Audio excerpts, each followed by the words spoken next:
Okay, let's get started on this. This is CSE 373. First of all, any questions about anything technically or logistically? Anything? First of all, any questions about any of the lecture stuff? Hashing? Why hashing's a good thing? Any questions about the homework? Homework is due on Thursday, as I recall. Any questions about the homework assignment? Professor, Yes. when is the submission page for the homework on Blackboard going to be available? Excellent question. Emin, when is the submission page for the homework going to be available? I can do it right now. Right now. Okay, so any of you want to turn it in, it will be done very soon. Any other questions about the homework? I have a question with doing the lower and upper bounds. What's the difference between showing that there's a dominance relationship and using the constant and picking a constant Okay, for this all seems n to have greater than gotten 0? some confusion here. And let me see if I can take a look at it. I mean, these are kind of related issues. Okay, so there is some level of relation that I can understand.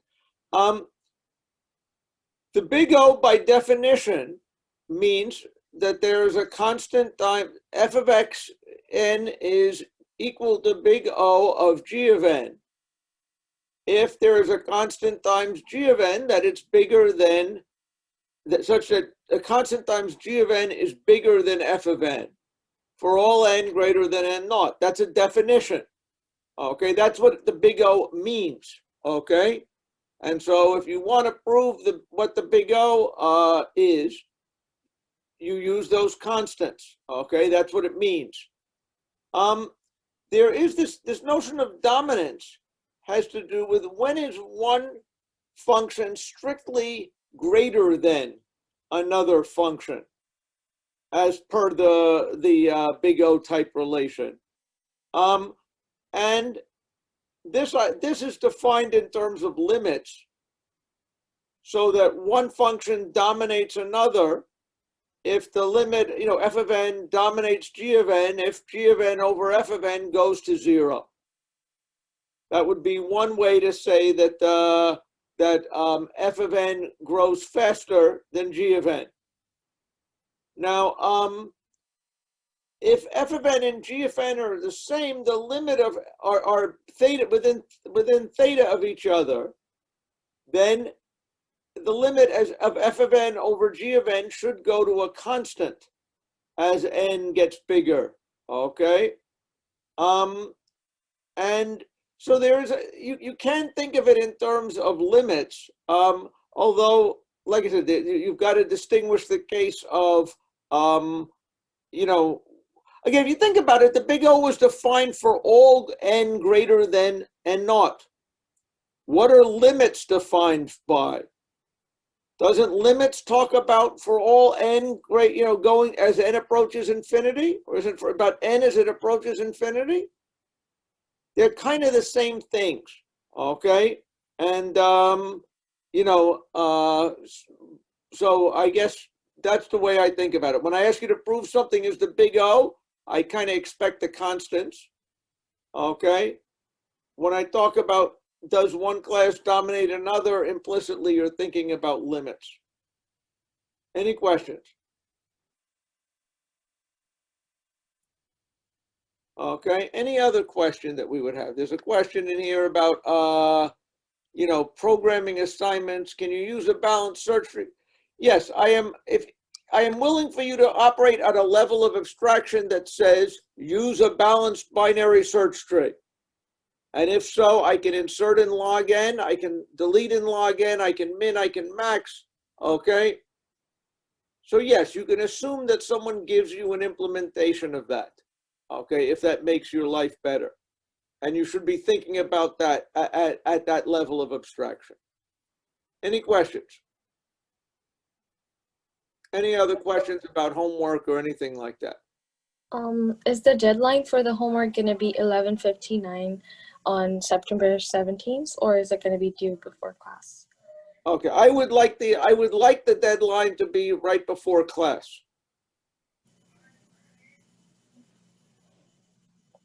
So the deadline should be right before class, because I don't want you to use the rest of Thursday to do the homework. I'd like you to be in my class and have it done. Any questions? So I have a question just about, I have a question about like the assumptions we can make when it comes to big O and like big omega. Right. So like, if like, say for example, you manage to prove that for the big O that it holds true for like any C when n is above a certain value, does that kind of implicitly mean that big omega is not possible, or like vice versa?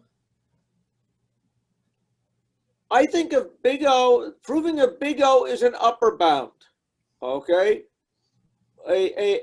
Omega is a lower bound. Those are two separate things, okay? So those seem like two separate steps that have to kind of happen. You have to make an argument. If you want to prove something is theta of something, you've got to argue it is less than or equal to what you want it to be, less than or equal to. And you want it, it's got to be greater than or equal to what you want it to be greater than or equal to. And if it's both less than or equal to something and greater than equal to something, it is equal to something. So those seem like two separate analyses to me.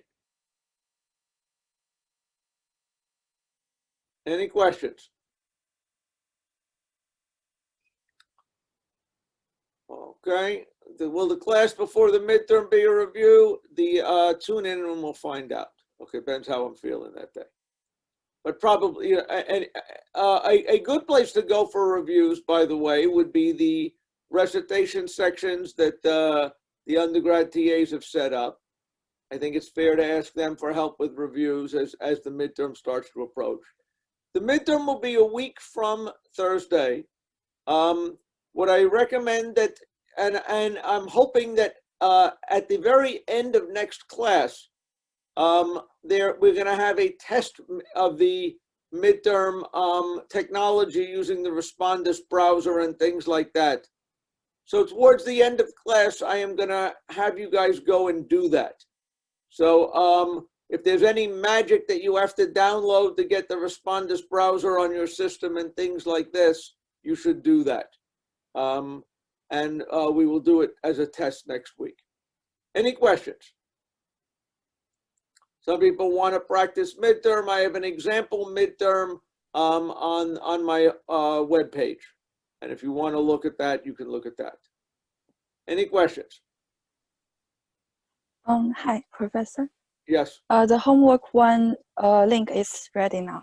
Okay, so you can submit your homework one whenever you're ready. Any other questions logistically or technically about the homework? Okay, with that in mind, let's now go and start. Hold on a second. What's happening to me? Hold on.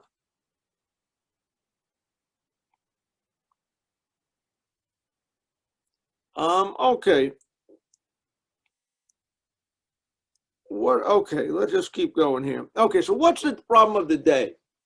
The problem of the day is I'm asking you to design an algorithm that takes in two n real numbers and partitions them into n pairs such that the partition minimizes the maximum number of the maximum sum of a pair. So the claim here is 1, 3, 5, 9. If those are your numbers, there are a total of 3 possible pairs. One can be paired with either 3 or 5 or 9, and the other 2 is just there. The sums of the pairs, okay, are then 4 and 10 and 14 on the first one, 6 and 12 on the second, and 10 and 8 on the third. We want to minimize the maximum sum of a pair, okay? And that was the third one. Before we do this problem, can anybody think of a reason why one might want to do this? A story. I find that when I try to ask an algorithm problem, I want to think of a story as to what are we trying to do. Can anyone think why one would want to do such a thing?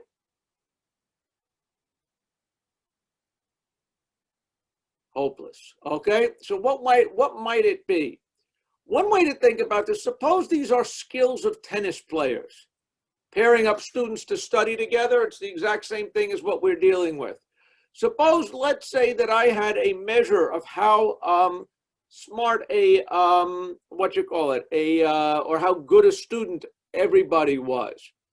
And I wanted to pair you off into teams such that it would be fair. I would like the fairest team. I would like it to be fair, meaning that the worst team is still pretty good, okay? Or in this case, I guess it's actually a little bit different, or maybe it's the same thing. It says I want to minimize the maximum pair. I want to make sure that the best possible team is not that great, okay? Which kind of is going to enforce that the teams be kind of balanced. Any questions about why I want to do that? Any proposals on how I do that? Can anybody think of an algorithm to try to find the fairest pairing of these people? First, you could sort them, in order, and then pair up the minimum and the maximum from that list. And then pair them up. So what you're sort of saying that I should do is to sort them. In this case, you said it was 1, 3, 5, and 9. And you're trying to say I should pair the first with this one and something like this. That's what your algorithm is, right? Okay. Correct, yeah. First question is, what is the running time of this algorithm? Well, it's n log n for the sort. If you have a fast sort, it would be n log n. And then after you sort them, what do? That's order n from the pairing. Then once you've done it, the pairing is basically order n. You've got a counter going in. For I goes from 1 to n minus 2, n over 2. Pair up item I, guy I with guy n minus I, right? And now we have the pairings, okay? So I do believe that this takes n log n. I do believe this takes pairings. Why is this correct? Why do we know that this one, over all things, minimizes the maximum pair? Actually, it's interesting. I'm getting a problem here. Why do we know that? Okay. How would we tell? This is the kind of thing you would use a proof of correctness for, right? How would we prove this thing correct? Does anybody have a proposal or a strategy or an argument? Why do they think this is correct? Most people say, well, duh, it's obvious, okay? And that's not right. That's not a proof. That's bluffing, okay? Any argument why this is correct?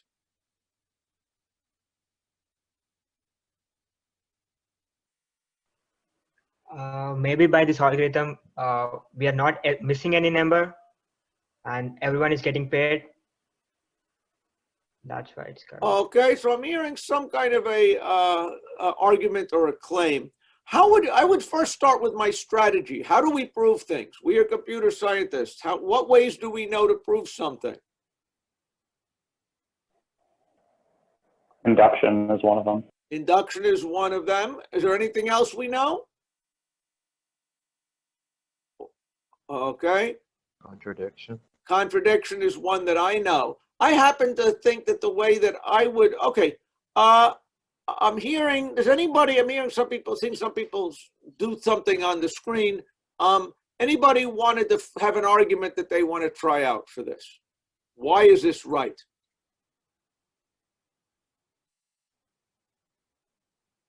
Going once, twice.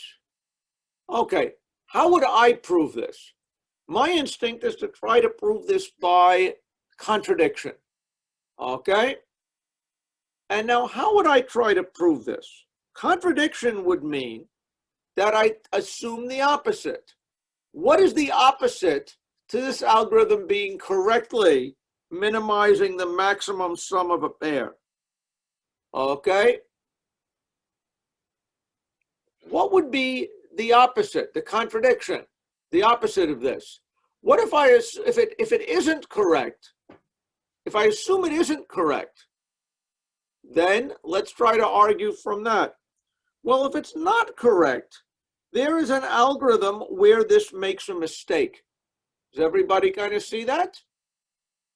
So let's go through and see. There is some example. Let's say it's S1 ... up to Sn. Okay? And let's say that the algorithm we do makes a mistake. Okay? What does making a mistake mean? Well, it means that I'm going to start to pair things off. Okay? And I'm pairing this thing off according to my algorithm, just like we have done before. And you're going to tell me that it's wrong. Okay? And when I do this, what's going to happen? When I pair this off, one of these n/2 pairs is going to have the maximum sum. Does everybody agree that however you pair these things off, there is the maximum sum, right?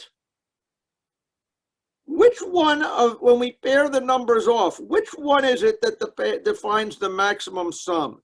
Is it the biggest with the smallest? Or the second biggest with the second smallest? Or the third biggest with the smallest? Is there one of those that's guaranteed to be where the biggest pair sum is going to be? I don't think so. I don't think so either, okay? But I do think that one of them is destined. Does everybody agree that if we do this, there's going to be n/2 pairs, and one of them is going to be the biggest one, right? Does everybody agree? It's the one in red, let's say. Now, you're telling me, this is a counterexample, that no, there is in fact another pair, okay? That is what you call it, there's another way to assign these things such that the maximum pair is going to be smaller. Does everybody kind of see? If this algorithm is wrong, there exists another way to pair this thing up so that the maximum pair is smaller. Does everybody agree? Let's say that you're saying if it's wrong, there is another, okay, assignment. Can you see the yellow? Yeah, I guess you guys can see the yellow, right? And say, when I did my assignment, this is going to be the maximum pair. And look, this one is smaller than the one that you have. And I'm going to say, oh, let's think about it. How could this be the biggest of your pairs? Okay. Well, let's stop and think about it. Actually, let me now try to think of it and get off in speech mode. Okay. If this is the biggest pair and this is smaller, what do I know about this? Let me stop and think about it.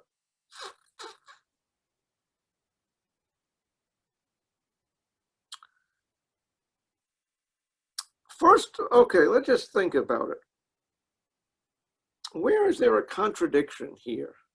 It's funny, I try not to think about these before class for the purposes of trying to be fresh. And here, one has to be a little bit careful. Where is there a problem with this? Okay? What I want to say is that one of your guys is going to pair up with, if we take a look at the bigger of the numbers in my pair, what are you saying? This is the biggest number in my biggest pair, okay? If you are coming up with something that is such that your biggest pairing is going to be smaller than it, you had better pair this number with some number that is less than who I paired with. Does everybody agree? I paired up in my red one, my pairing, this red one was the biggest one. You are claiming you can find a way to pair these guys up so that every pair is smaller than that, right? Well, what do I know? The red one had better be paired with somebody else, okay, who's smaller than this. Does everybody agree with that? Every element that's bigger than me had better be paired with somebody who is smaller than me, okay? Because this guy is going to be bigger than, actually, let's take a look at this yellow one. Does everybody see that if this is the big side and this is the small side, as I've drawn it, that yellow one has to have a sum bigger than, okay, my red pair. Why does my yellow one have to be bigger than some of the yellow pair have to be bigger than the sum of the red pair? Can anybody argue that whatever the numbers are, if these are in sorted order, where S of n is the big one and S of 1 is the small one, why do we know that the yellow pair is going to have a bigger sum than the red pair? The smallest number in the yellow pair is bigger than the smallest number in the red pair, and the biggest number in the yellow is smaller than bigger than the smallest number, or the bigger number in the red. Wow, that wasn't absolutely, absolutely. So this could not have been a bigger pair, the biggest pair in your bad example, and yet it be smaller than mine. So maybe you're saying, no. What I really meant is that this guy is going to be paired with somebody smaller. That's right, okay? But what do I know? If you were going to have a pair that is smaller than, such that all your pairs are smaller than this red pair, this element has to be paired with somebody smaller than me. This element has to be paired with somebody smaller than me. This element has to be paired smaller than me. If the red one was the, let's say, this side was the ith guy, there are I minus 1 guys smaller than this one. Does everybody see that? And yet, in order for this to be a counterexample, you have to find I elements smaller than this one. Does everybody see what the contradiction is? If you were going to do better than a solution where this red one is in fact the biggest pair, then you have to find a way to find all the elements from n minus I to n paired up with elements less than I. And there's only I minus 1 of them. Does everybody see that I've got to pair up I items on this side with I minus 1 items on the other side? And that is impossible. Okay? How many people see that argument? People see why that is? Any questions about it? I'm not seeing much reaction here. I'm seeing some people, I'm not seeing reaction because their faces are just, their cameras are turned off. But even the ones with cameras on are barely twitching. Any questions about that argument? Like you see I had a question. Yes. So let's say you have, can you sort of visualize it this way where you have like the starting and ending point of your red bracket, like that interval, and you say that for the ending point of the green bracket, there's a certain shift in values. So let's say your ending point for the red bracket was 10, and now your ending point for the green one is now 13. So that was a shift of 3. So could it be that when you're looking at the starting point of the green bracket, that has to now shift more than 3 in order for that sum to be less than our red bracket sum. If what you're talking about are that 3 is an index position, right? Not a value of the number, right? That's a question. I'm sorry, could you say that again? That 3 you're using there is an index position, right? It's the index of an array. It's not a value in an array, Oh, no, correct? I don't mean the index. I mean like the actual like value. So like if you have like a 10 and a 13 right next to each other, and like you said, you have the red bracket. So let's say you have 4 numbers like 1, 2, 10, and 13 or something like that. And you have 2 and 10, that would make a sum of 12. And 1 and 13 would make a sum of 14.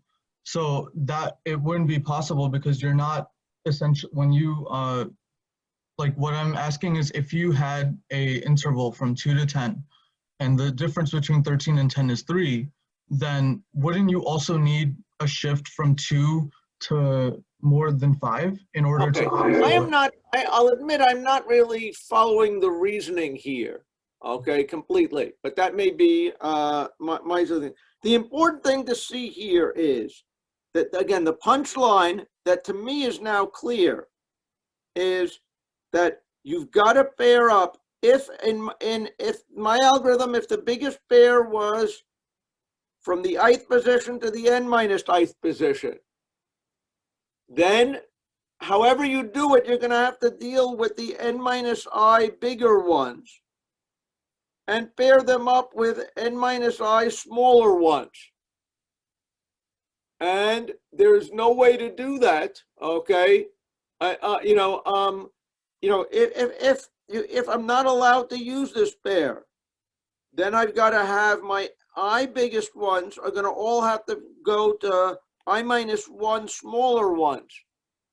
And there aren't, there's only I smaller ones, not I minus 1. Okay? Think about it, okay? I hope this is kind of clear what's going on. It should be clear this is the kind of thing that needs a correctness argument.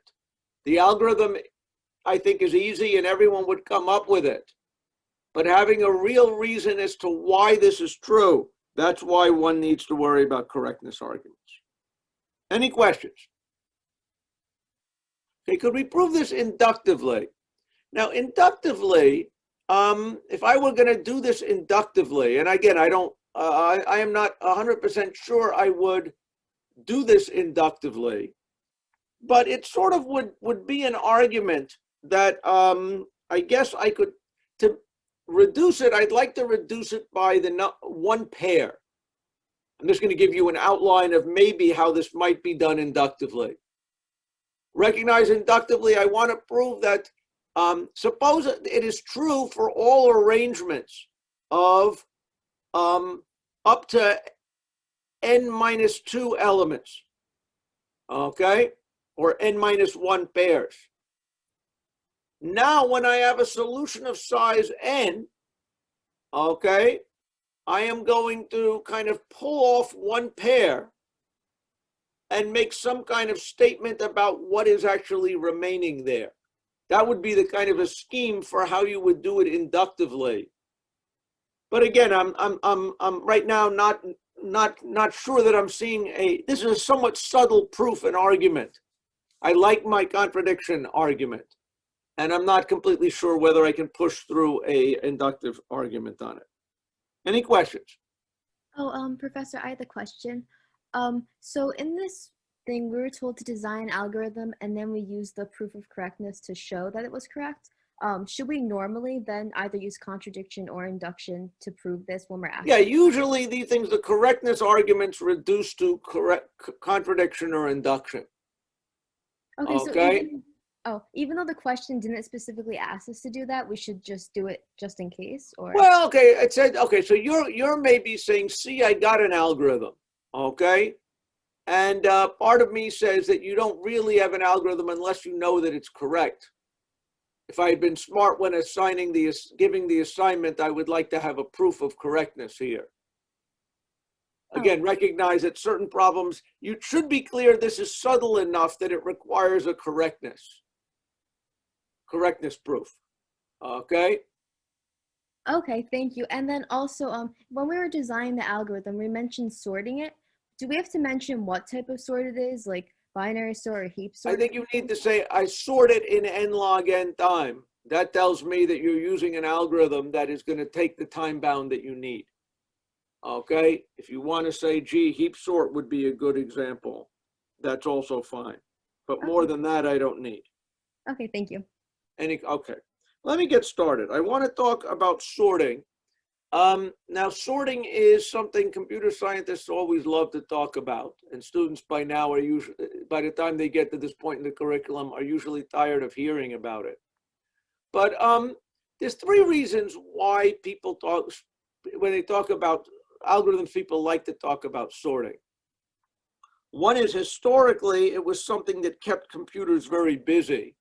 Although that's probably less true in the graphics-oriented, right now it probably keeps your computer most busy as a screensaver. So it's probably not true that sorting, but when you had big mainframes and data processing, sorting was what spent the time. The best reason for studying sorting is what I'm going to use it for in here. That most of the, the main ideas, the paradigms of algorithm design, things like divide and conquer and randomization and, data structures and, proving lower bounds. Most of these ideas are kind of come out naturally in the course of different sorting algorithms. So that's the main reason. That's one of the main reasons why I want to talk about it. The other is that a lot of different problems, like the whole problem of the day, once you have it sorted, the rest of the algorithm is easy. And that kind of using sorting as a building block for algorithm design is a very important thing. So for the next, 3 classes, I'm going to talk about sorting. I trust you've seen most of the algorithms, but I want you to really come away knowing why, what the ideas are and where the analysis comes from. That's important for you guys to know. Where is the analysis coming from? Okay. The first pragmatic thing is you must feel in your bones how much of a difference an n log n sorting is from n squared sorting. There was a time when you were a little child and you knew about bubble sort, okay? And, bubble sort was an n squared algorithm, and that was, I guess, a good thing. But civilization, modern civilization could not exist if sorting did not run in n log n time. If you were building an index to anything, okay, once you got to a large enough n, like n equals 1,000,000, the difference between what it would do with bubble sort and what it would be with a fast, sleek n log n sort. This is impossible. This is perfectly doable. Okay, so we are fortunate that in fact n log n sorting algorithms exist. Okay, that's an important thing to know. What pragmatics about sorting do you have to know about? I think you know all of this so far, so I'm going to try to be pretty quick. One issue when sometimes people ask me, oh, well, when you're sorting, are you sorting it in increasing order or decreasing order? Algorithmically, I guess it makes a difference if you care about how the what you get at the end. But algorithmically, it makes no difference. And the reason is because any sorting algorithm is going to call some kind of an explicit comparison function that takes 2 elements and will tell you which element should go first and which element should go second. Okay? When in that pair.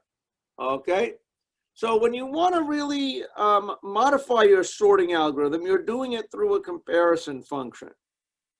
That's one issue practically with sorting. Another issue with sorting that we're not really going to deal with is we are going to assume in our algorithm analysis that all the keys are different, okay? That there's no duplicate keys. And the reason is sometimes that if you have duplicates, some of the existing algorithms we look at might behave badly, okay? So I'm going to assume for the rest of the class that all the keys, well, I can't even assume it. Yeah, you sometimes have to take special action in your sorting algorithm to efficiently deal with special keys, equal keys. A particular example is quicksort, by the way. Quicksort, if you don't deal with it right, if all the keys were the same, quicksort, if clumsily implemented, would take would take n squared time, whereas quicksort properly implemented would take n time.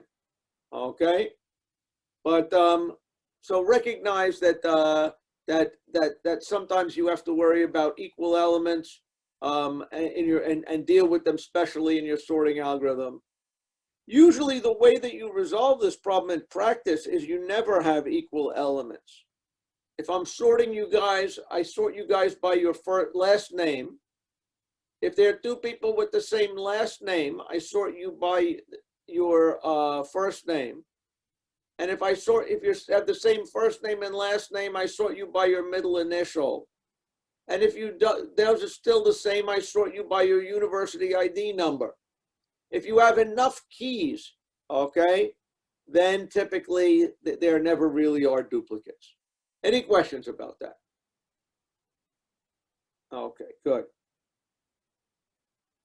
As far as how sorting is done in practice, you guys use sort libraries. I have no doubt about it, that whatever your favorite programming language is, you know where the sorting library or algorithm or method is. I happen to like using C for a variety of reasons. And C's library has an algorithm called qsort, has a library program called qsort. What does qsort take as an input? It says, I want to sort an array starting at base where the elements are n element bytes long. So it could be characters, it could be integers. That's how I tell the difference. No, there's a number of elements, n, that's n. The width is the number of bytes that each key has. If I was sorting characters, it would be 1. If I was sorting integers, it would be 4. And then I have a comparison function, which takes 2 arguments, okay? And it returns either true or false, or in C world, 1 or -1. Okay, depending upon whether the first item is bigger than the second or not. Okay, and qsort uses this comparison function to do its job. Any questions about it?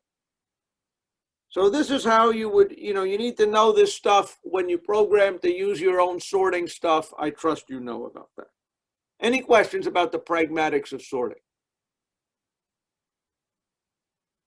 Okay.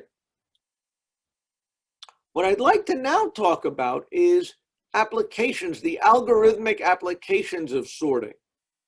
And like I say, an amazing number of algorithm problems reduced to sort the items and then do something with them.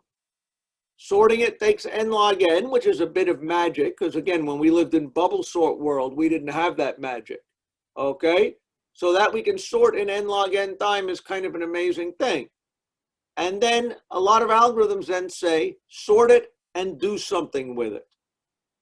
So what are the algorithmic applications of sorting? One that is well known is binary search. One reason I will sort an array is so I can search quickly in it. Once the item is sorted, if I want to search for a particular element Q, I can go to the middle of my array and say, are you greater than Q or less than Q? If the middle element, A sub n over 2, if that is bigger than Q, then Q has to be on the left side. If A sub n over 2 is smaller than Q, then Q's got to be on the right side. And with one comparison, I have halved the, the array, the range of the array that can have the item I care about. How many times can I have the array of n items till I get down to 1? How Log many n? times? Log n. Log n, that's what log n means, right? So sorting is good because it makes fast searching. Any questions? Yeah, I have a quick question, and this is probably obvious. So if we just do a scan through the array, that would be O of n. So if we say we're only to do this once, might an O of n just scan be better than sorting and then doing that binary search? That is certainly true. So you're saying to me that if I want to look up an item and I'm only care about one item, Yeah. then you're right. Then I'm better off just doing the cost of doing the sort plus the search is n log n. The sort of just doing one search is order n. You're right that if I'm going to use sorting, okay, if I want to do fast searching, I better do at least log n queries to make it worth the cost of the sorting. Yeah. Yeah. Okay, so that's certainly true. Thank you. Okay. What if I am given a bunch of numbers and I want to know which are the closest, the most similar pair of numbers from the set? Okay. I get all of your GPAs and I want to know which students have the most similar GPAs. How could I do that? So everybody see, there's going to be a pair of you that have very, very, very, very similar GPAs. How would I figure out which pair have that property? Okay, that's the pair which has the lowest difference, right? The absolute difference of the two elements in the pair is as small as possible. How would I find that out? Somebody. Ian just said it as well in the chat, but adjacent in a sorted list. Right, so you start by sorting the items. Once you sort the items, okay, what we know is that the closest pair is going to have to be, okay, neighboring elements. Why do we know that the closest pair has to be neighboring elements if it's in sorted order? How about by contradiction? Suppose, let's say that no. This over here, this is the closest pair, and they're not in sorted order. Is there any argument against that? No. Everybody, no. Then that means it's possible. Is it possible that if in sorted order, these two elements can be the closest pair? No. Why not? Because an element that's, say, adjacent to that first in the pair would have a smaller absolute difference. This is X, Y, Z. If Z, we know that basically the difference between X and Y and Z have got to be, the difference from Y to Z has to be less than the distance from X to Z. Does everybody see that? And the differences are, what you call it? You know, the difference from X to Y has to be less than the difference from Y to Z. That's kind of a contradiction argument. Okay, and this is certainly it's certainly got to be less. Okay, you know, it's certainly got to be less if the elements are distinct. What I would be saying is, even if the elements were not distinct, you couldn't go wrong checking neighbors, right? You don't have to look at elements that are not neighbors to find a closest pair. If there are two elements that are identical, they're going to be next to each other, okay? So it doesn't hurt to check linear neighboring elements. The time it takes to do find the closest pair is sort the elements in n log n, then compare every pair and keep track of every neighboring pair, and then keep track of which one is smallest. N log n plus n is n log n. Any questions? Okay, good. What if I want to know if my n items are all unique? Can anybody give me an algorithm to tell me whether all the items are unique? How do I know there's not two of you, some guy in here registered in the class twice? How would I tell that? Yeah? I guess you could sort and then look at adjacent elements, and if the difference using the comparison function. Sort, and if there are two identical people, they're going to be next to each other in sorting, right? That's like finding the closest pair, the distance is 0. Again, n log n. Any questions? The mode of a set of items was the most frequently occurring item. Okay. Again, by the way, when I was complaining about elements that are not unique, that again, call any sorting algorithm. It should correctly sort things even if the elements are not unique. To get a running time that's efficient, sometimes you have to be aware and do something special with the unique elements. But let's say that, again, I've got an algorithm that will sort things correctly with, duplicates. The mode is the item that occurs the most times. How would I find the mode of a set of items? I have n numbers. I want to find the most frequently occurring number. How would I do that? Saying longest chain, I don't know what that means. If I give you the numbers 3, 7, 3, 6, 3, 3, 1, what is the mode of that data set? It is 3, right? Does everybody agree? How would I find out that 3 is the most common element? What do I do? What do I start by doing? Sort. Sort. Once they're sorted, what do I know? I've got 1, 3, 3, 3, 3, 6, 7. What do I know?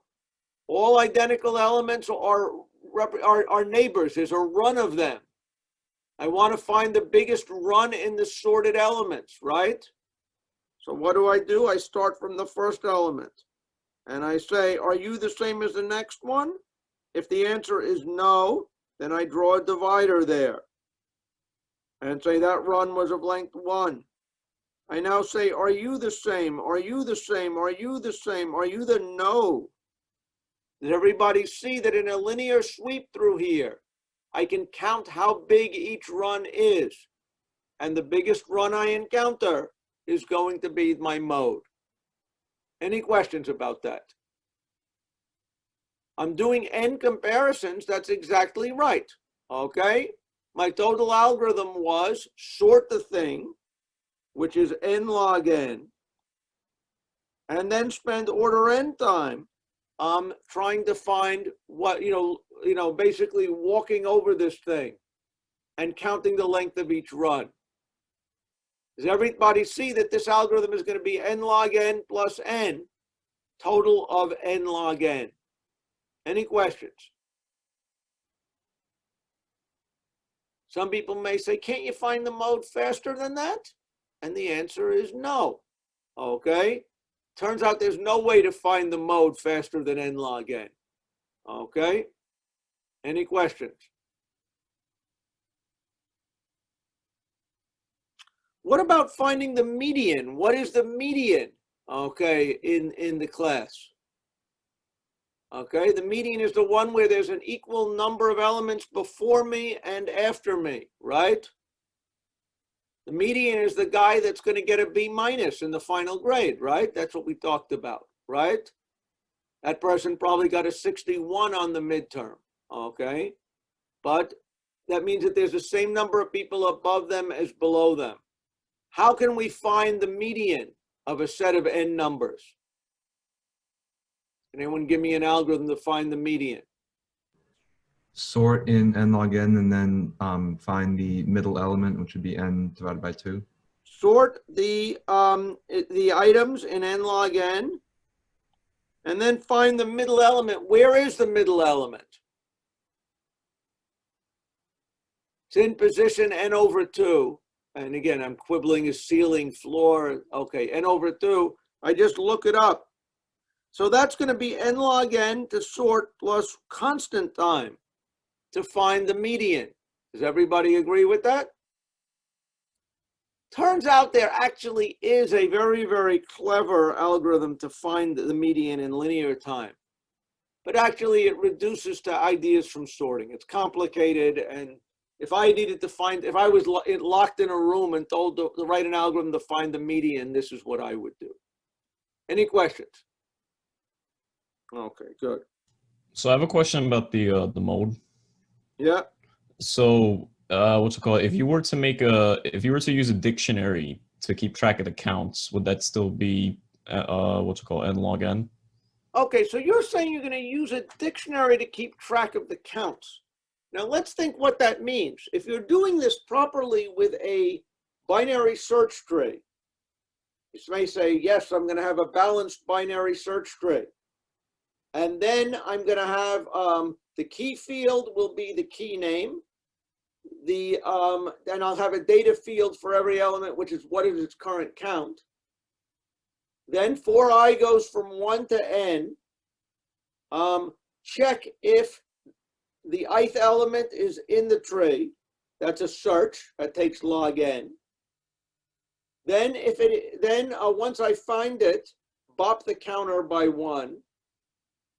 If it didn't find it, insert. That's what you call it, log n, an element with a count of 1.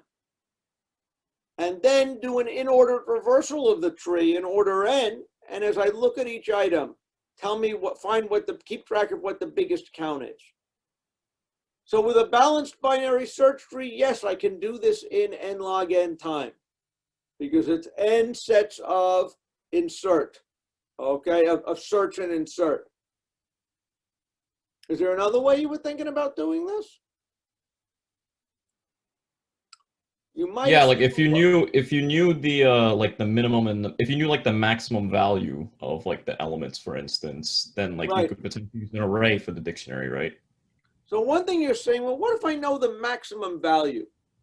What if I want to keep the mode of wealth in the world? Okay, I know the wealthiest person in the world is Jeff Bezos. I'd better use an integer array of size 200 billion. And then I take all the elements in the class and I want to find what's the mode of wealth. And I'd see you guys sitting there systematically, right over here, bunk, bunk, bunk, bunk, bunk. Okay? You would be using a very small portion of that array. Okay? That's not going to be this kind of an algorithm of allocating this. Notice that the largest value, the number of elements you need, is not a function of the number of items, but the maximum integer value. Does everybody see that? That's not the kind of algorithm I'm kind of interested in, because you somehow got to initialize a 200 billion element array if you're doing this in dollars, okay? Even if you only have 100 people that you're going to be trying. So I don't like that idea of keeping a bit vector and n, because the total, notice that the range of the keys can be much larger than the number of keys. Do you see why I don't like that idea? Whoever asked questioned it. Yeah, I see why. But I mean, for certain applications, depending on how big the maximum value is. If my range of keys is not big, that's a good thing to do, right? If the range of keys were integers from 1 to n, that's not a bad thing to do. What if they are real numbers between 0 and 1? Is that a bad thing to do? Yeah.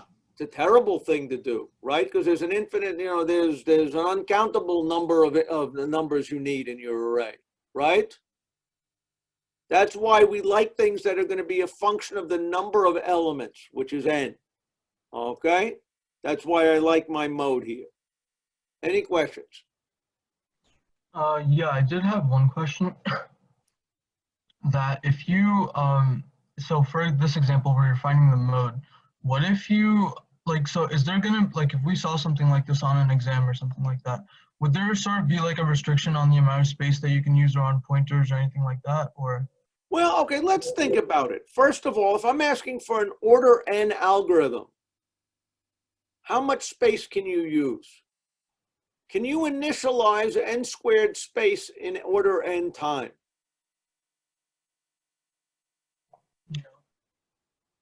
Yes or no? I don't think so. No, of course not. Okay, you've got to say 4i goes from 1 to n squared, a sub I is 0. Initializing space, there's really no way to use more space if you don't know what the contents are when you come in. There's no really good way to use more space than there is the running time of it. So usually the space is the obvious space is bounded by the what you call it, the running time you're allowed. Got it. Thank you. Okay, any questions? Okay, good.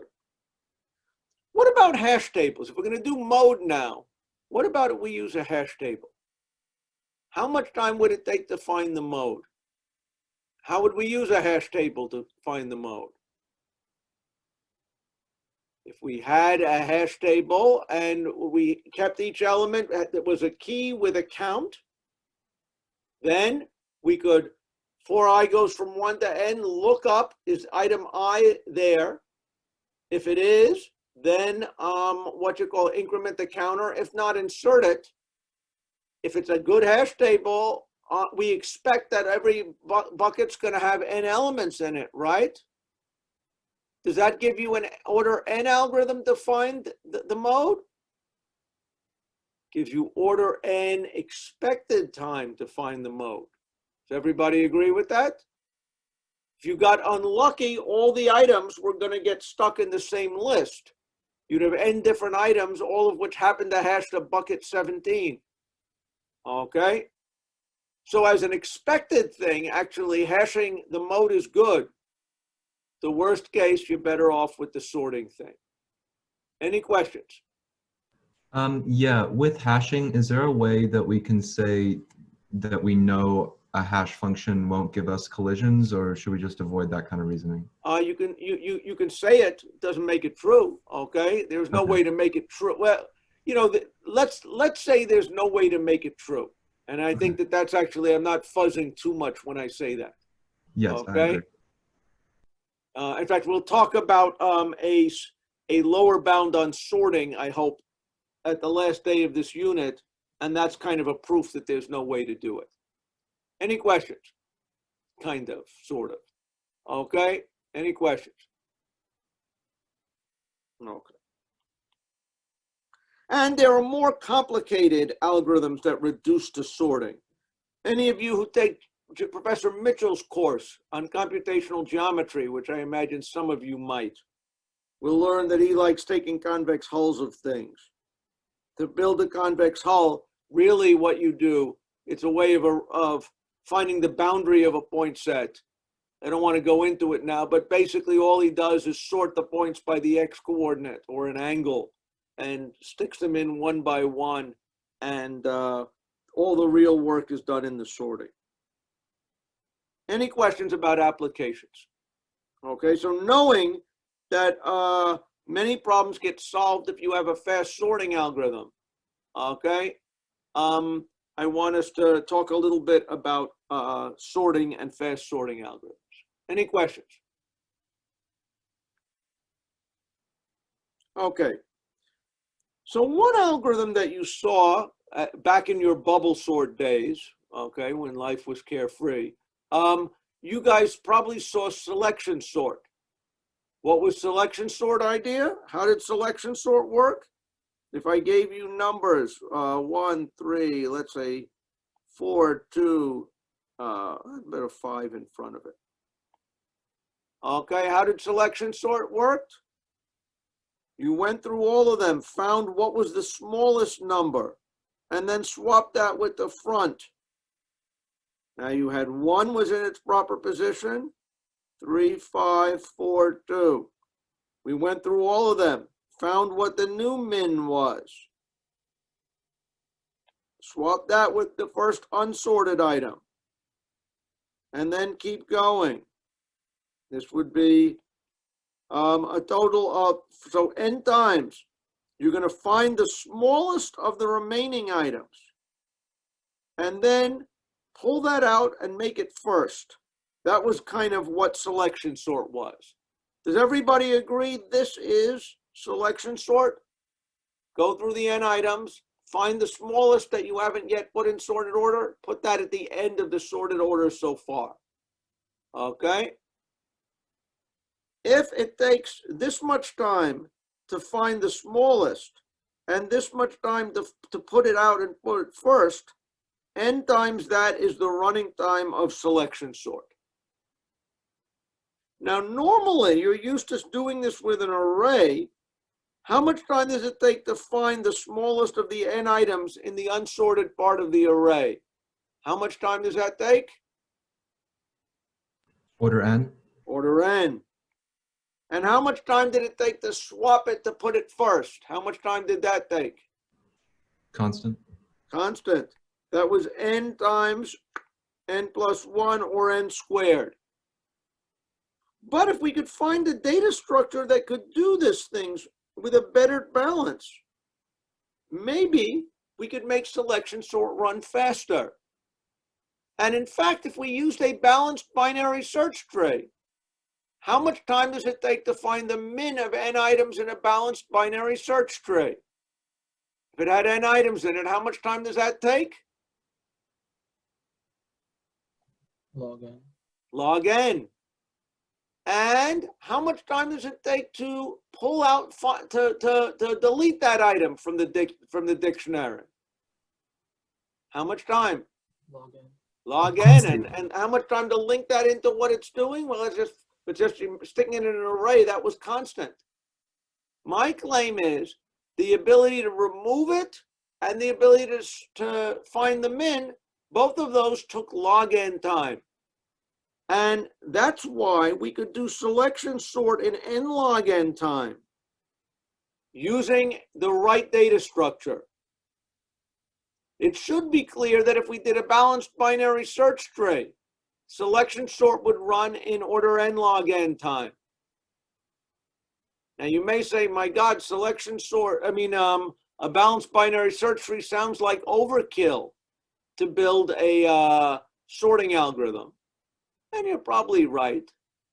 But it turns out that there is another data structure that is simpler and quite elegant called a heap that will also let us find the minimum in log n time and delete the minimum in log n time.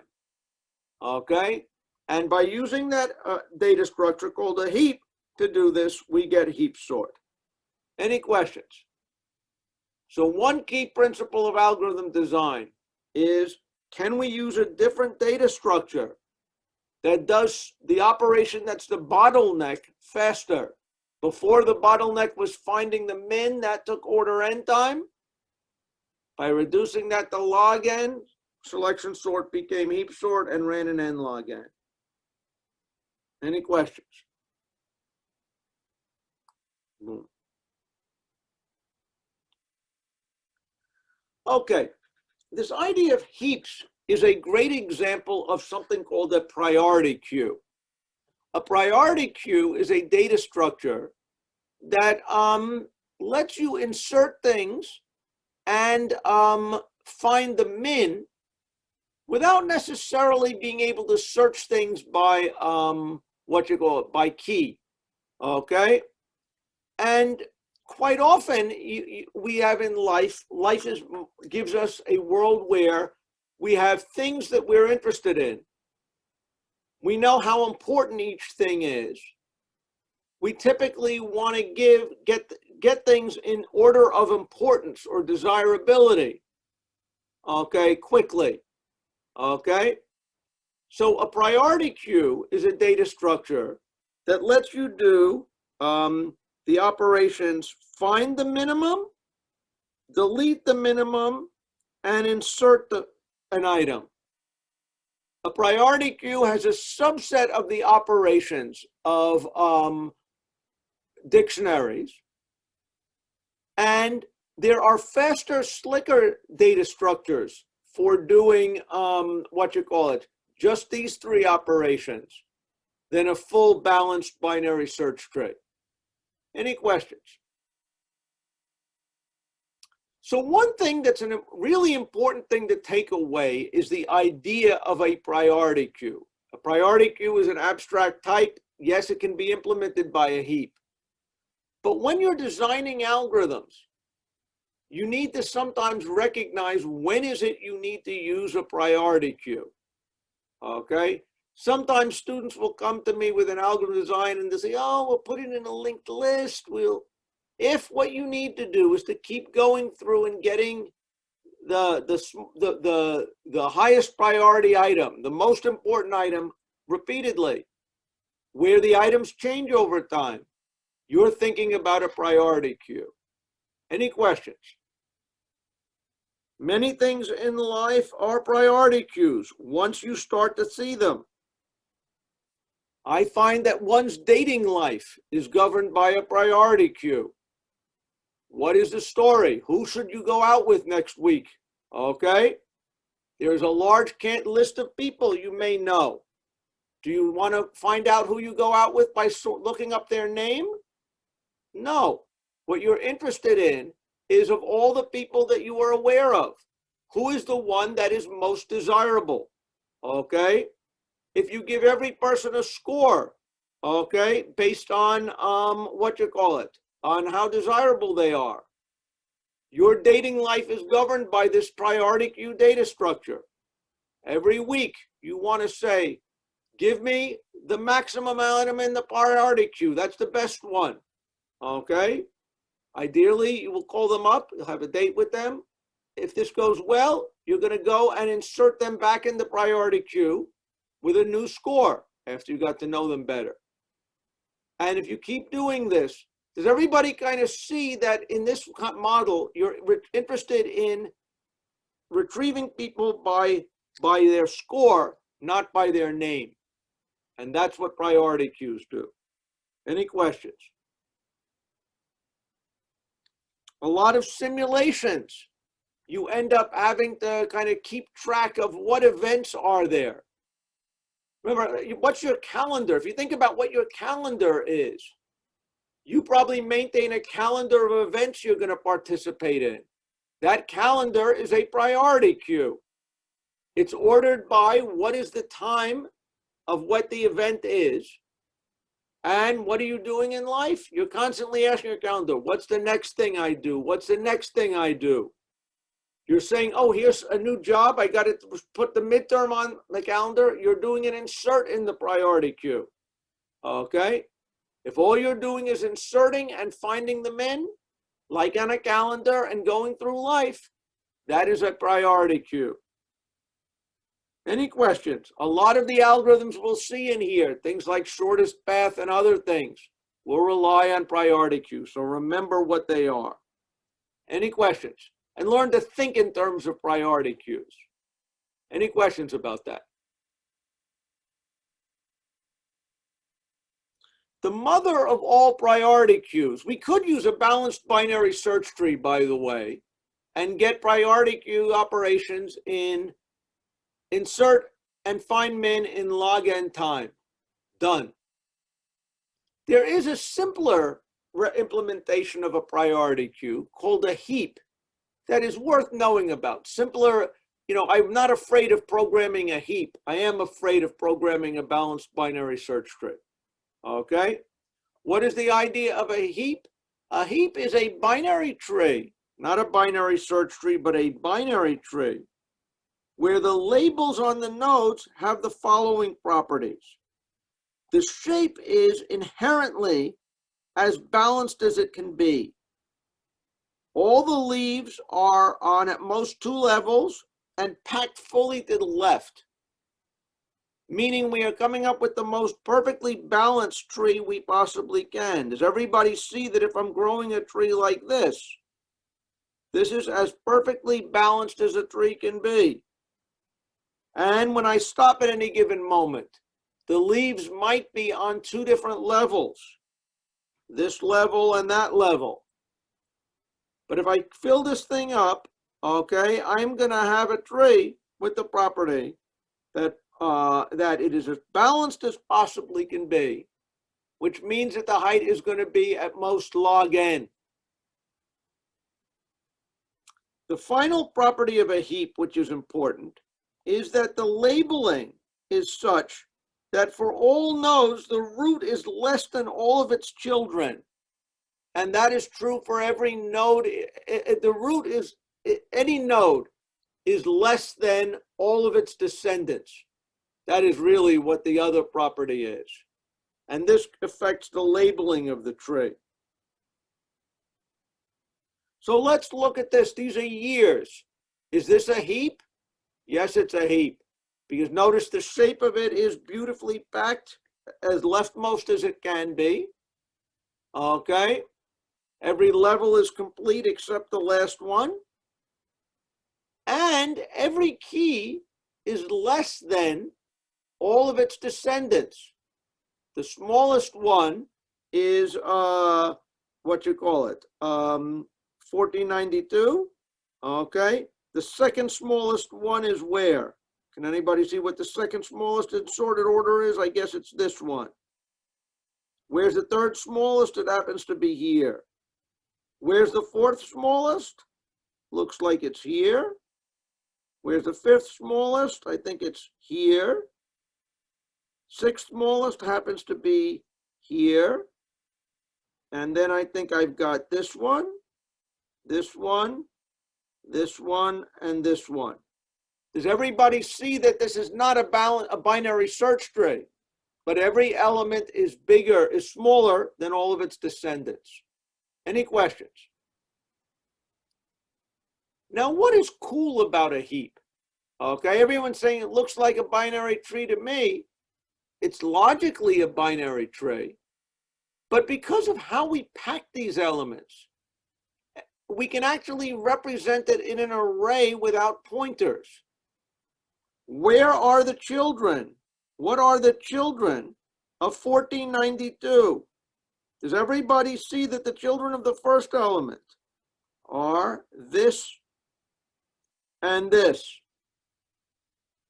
So the children of 1 happen to be 2 and 3. What are the children of node 2? They happen to be exactly 3, 4, and 5. Does everybody see that? What is the children of node 3? Those are exactly going to be 5 and 6. It turns out that because we have this neatly packed tree, because everything was squashed over as far as possible, we can represent the children of node I as being in positions 2i and 2i plus 1. Okay, that's exactly what this tree is doing. Does everybody notice that that's exactly what this is doing?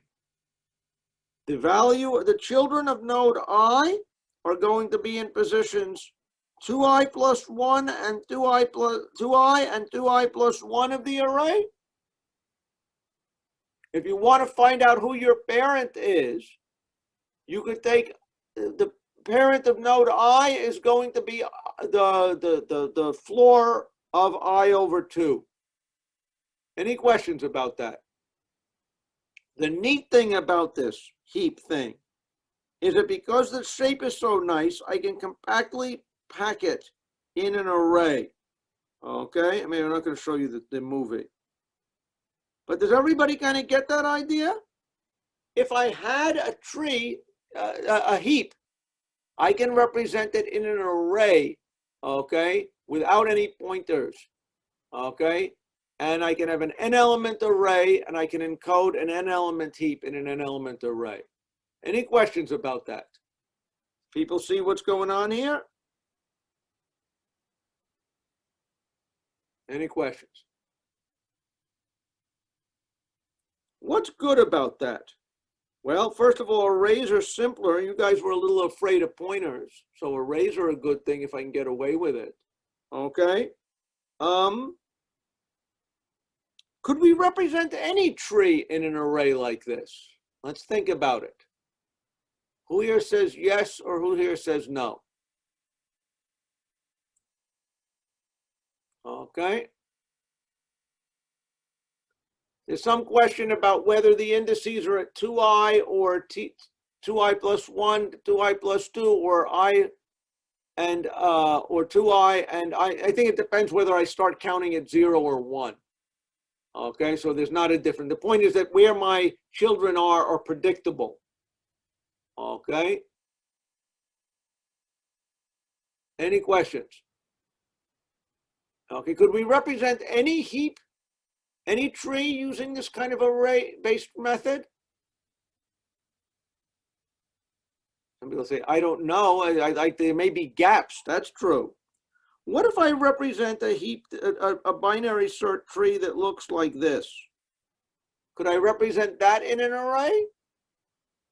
Sure, but isn't it going to be kind of wasteful? The nodes that aren't there, in fact, if it's a height h, I have h nodes that I care about. There are 2 to the h minus h blank spots in this array. Does everybody kind of see that? So the bottom line is this is not a great way to represent binary trees unless we know that they are perfectly balanced like a heap, because we're going to keep them that way. Any questions? Okay, good. Now, how are we going to do things in a heap? I'm running a little low on time, but I want to give you just a basic idea to see that you can do this in log n time. Okay, log n time per operation. Basically, what is going to be, when we have a heap, what happens when we insert a new item into the heap? Let's stop and think about it this way. Here I've got a heap. Let me erase. Hopefully, do you still have this? Good, look at that. Okay. Suppose I want to insert another year in there. Okay. What was the year that England was, conquered by, I don't know if it's the Anglo-Saxons or whatever. I think that was 1066. Suppose we insert a new item into the first open slot in my heap. Is this a heap now? No. I'm seeing no one shaking. What's wrong with it? The shape is perfect. What's wrong with it? The child of a root is less than that root. Okay, so the trouble is this guy is unhappy. 1865 is unhappy because it has a child that is younger, that is smaller than it, right? What if I now swap these two and put 81066 and 1865? Is 1941 still going to be happy with this operation? It should be, because it has to be less than its parent, and its parent has gotten less than it was before. So it's perfectly happy. What was the parent is perfectly happy. Is everybody perfectly happy and now we got a heap? The answer is no. So now let's go and keep saying if I am less than my parent, I keep swapping. Does everybody see that? How much time does it take to compare me to my parent? Log n. How much time does it take to compare me to my parent? Oh, sorry, constant time. Constant, right? I know where my parent is. It's in n over 2. If I'm I, it's in spot I over 2. I compare the numbers. If I don't do that, I swap, right? It should be clear that in constant time per level, I can decide if the new guy has to move up, right? And if that's true, then I will keep doing this. And what's this thing going to be? I'm going to now put 1492 here and put 1066 here. in constant time per level, I will increase happiness. And by the time I go to the root, everybody is happy. That's an argument that log n time suffices for an insertion. Does everybody see how I am doing an insertion in a heap in logarithmic time? The height is log n. I insert it at the first empty spot, and I keep swapping up. I bubble up until I find where I am less than my parent. Okay? Any question? So insert can be done in log n time in a heap. Does everybody agree with that? What about finding the min? How much time does it take to find the min in a heap? Constant time. Constant. I just look in element 1, and that's the minimum, right? The other thing I need to do is to delete the minimum in the heap. How can I delete the minimum in the heap and keep it a heap? Okay. The way that I do this is I delete the guy at the bottom and overwrite that. Does everybody see that if I do this, I've now got a properly shaped tree like a heap, right? But is it a heap? What must I do? I have to make sure the smallest guy is on top. Okay, how do I do that? I compare me to my 2 children, and I find which is the smallest one. The smallest one is 1876, right? Why don't I go do the swap?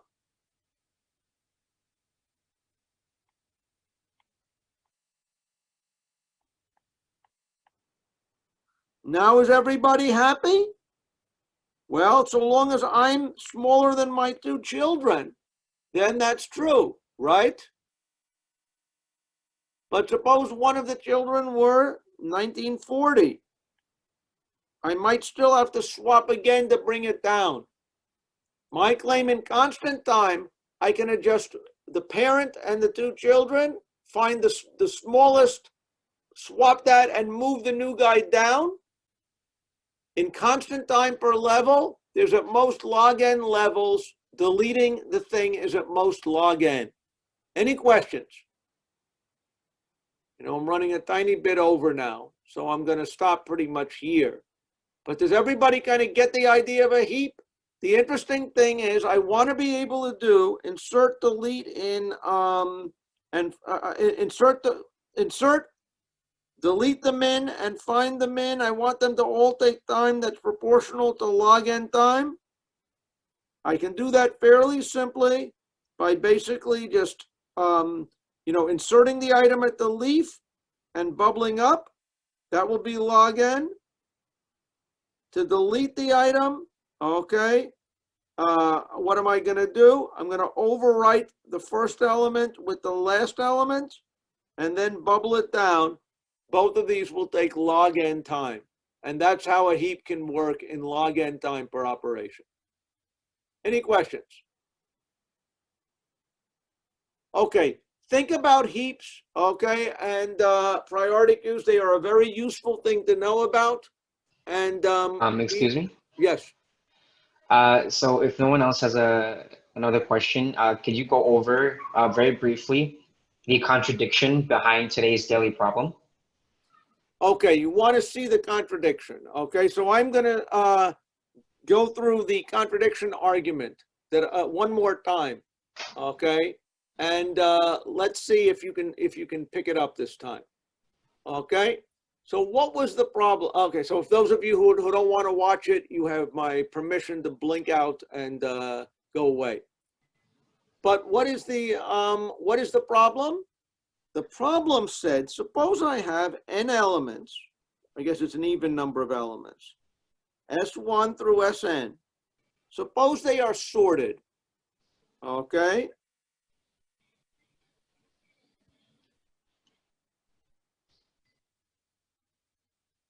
Okay, my claim here was that if I wanted to minimize the largest sum, I would pair them up like this.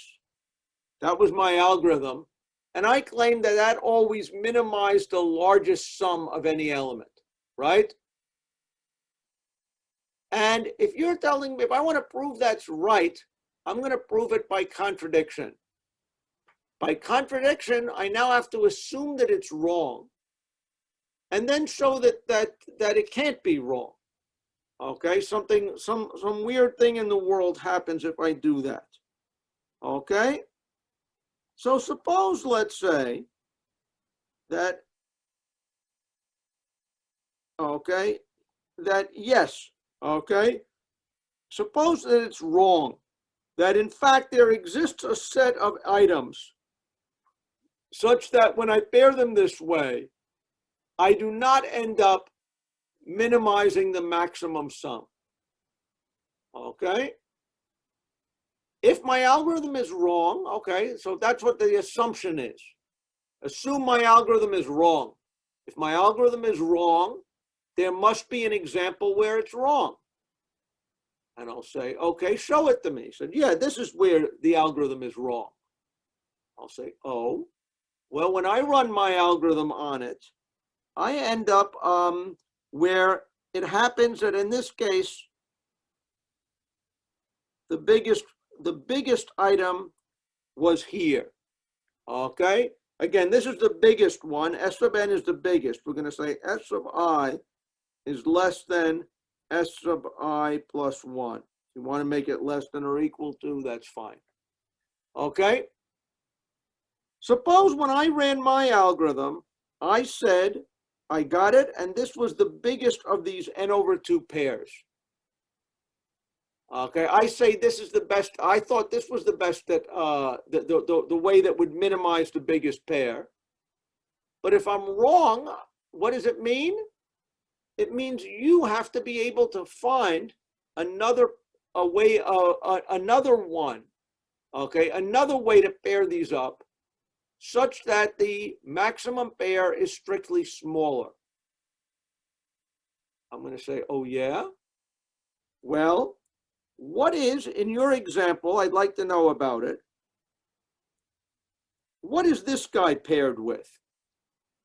Well, this was a pretty big element. It's got to be paired with somebody. It couldn't be paired with any of these green elements. Why couldn't, in your solution, this element be paired with any of the green elements? Because it's already paired with S3? No, because I paired it with S3, and this was the biggest pair I got. You're complaining my biggest pair is too big. What happens if you pair the big green dot with any little green dot? What are you going to get? I claim all of these elements are bigger than this. Does everybody agree? Therefore, whatever, if you paired this element with any of these, then your algorithm, that you couldn't have done that, because that would have meant you produced a pair that was bigger than the one that I had. How could I have had a counterexample? So you're saying, no, no, no, no, no. Instead, I meant that this guy I paired with somebody up here. Let's make him light blue. Okay. And what about this guy, I'm going to ask? Who was this guy paired with? This guy's bigger than that. So it also had better be paired with somebody less than S3, right? This guy's also bigger, and it's got to be paired with somebody less than S3 if the biggest pair is going to be smaller than the one my algorithm found. But do you see what the problem is? Here I've got a total of, what if this is I, I have I elements here, all of which have to be paired up with elements with one of these I minus 1 elements. Okay? And there is no way I can pair up these I elements, each one of them, and have them marry one of these I minus 1 things. Does everybody kind of see that? What happens when you play, what's the game when you play as a child where people take the chairs away? What's the problem with that? Musical chairs. Musical chairs. What happens if you have I people and I minus 1 chairs? Okay, somebody doesn't get paired up. Isn't that right? This is exactly the musical chair argument. Okay, you have I big elements that have to get paired up with I minus 1 small elements. Okay, and that can't be. My algorithm instead paired up the I biggest elements with the I smallest elements, and that was perfectly fine. Does that make it clear what happened? Yes, I was just kind of missing the initial assumption that you already had the largest pair, like you had S3. Yeah, so if I, again, what is the basic paradigm? Oh, if my algorithm is wrong, there must be an example where it is, what you call it? There must be an example where it does the wrong thing. Show me that example. Well, if that's true, then you'd better not have a pair as big as the one I found. Okay? And I'm now showing that whatever you did, if you didn't do it my way, you're going to have a pair that is at least as big as what I found. Okay? If there's duplicates, and bigger if, what you call it, if not. Any questions about that? Do you understand what the contradiction is here? Yes, thank you. Okay, good. Any other questions from people? I have a question regarding the homework. What? For question like chapter 3, number 11, it asks you to like design a data structure that allows you to do like queries in like log n time. The algorithm, like the solution seems to be quite lengthy in terms of like the pseudocode. And so should we like explain it as well? And if so, usually there is an idea. If you're showing me a lot of pseudocode without an idea, you're showing me garbage, right? What is the idea behind your algorithm? Okay. Well, I'm probably going to build some kind of a tree. What's the property of this tree? What do the nodes mean? What do the leaves mean? What are the labels on it? Oh, and maybe I draw a picture of this tree. Okay. Oh, now I see what I want to have happen. If I have a tree with this value, maybe this does the right thing. Okay. And that's the level on which I want you to understand, describe it. to do all of that, we're not allowed to go over 2 pages, right, for that specific problem? I'd like you to not go over 1 page for that problem. Okay, you should be able to convince me of the idea, and maybe if it's tricky enough, okay, and it depends on something that's pretty subtle, there may be a piece of pseudocode you need.